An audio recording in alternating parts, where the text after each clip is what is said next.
মজা করতেছে, জোকস করতেছে। আমরা কি জোকস করতেছি এতগুলো মানুষ?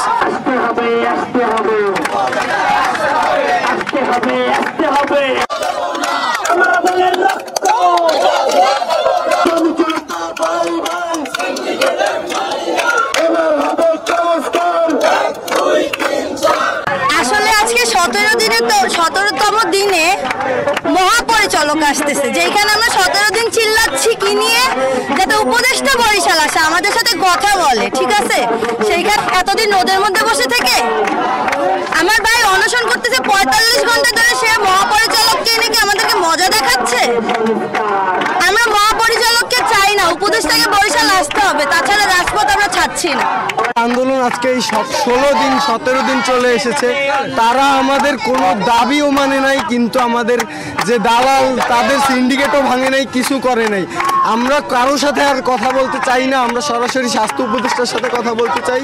স্বাস্থ্য উপদেষ্টা যতক্ষণ না পর্যন্ত এখানে আসবেন এবং সে এই সিন্ডিকেট দেখবেন, যতক্ষণ না পর্যন্ত এই দাবি না মানবেন, এই সিন্ডিকেট না ভাঙবেন, ততক্ষণ পর্যন্ত আমাদের আন্দোলন চলমান থাকবে, ব্লকেট চলমান থাকবে।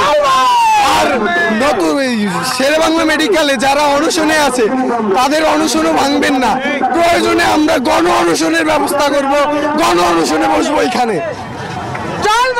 বাংলা মেডিকেল হাসপাতাল বরিশালের ভিতরে একটি বড় হাসপাতাল, যেখানে বরিশাল বিভাগের সকলে চিকিৎসা নিতে আসে, কিন্তু আজকে এই সেবা সংস্কার করার জন্য আমরা আন্দোলনে নেমেছি।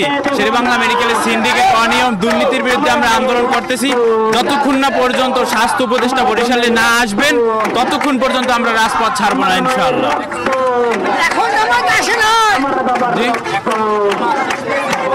এখন পর্যন্ত আশ্বাস পেয়েছি, স্বাস্থ্য উপদেষ্টা 3-5 প্রতিনিধি আসতে পারে বরিশালে, কিন্তু প্রতিনিধি আসলে কাজ হবে না। স্বাস্থ্য উপদেষ্টা যতক্ষণ না পর্যন্ত বরিশালে না আসবেন, যতক্ষণ না আমরা স্বাক্ষর সাইন না পাবো, ততক্ষণ পর্যন্ত আমরা রাজপথ ছাড়বো না ইনশাআল্লাহ।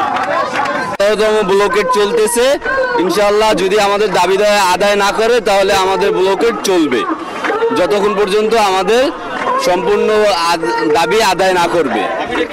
আমাদের দাবি হচ্ছে শেরেবাংলা হাসপাতাল সংস্করণ, সাথে যত সিন্ডিকেট আছে সেগুলো থেকে মুক্ত করা, এগুলো।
আমার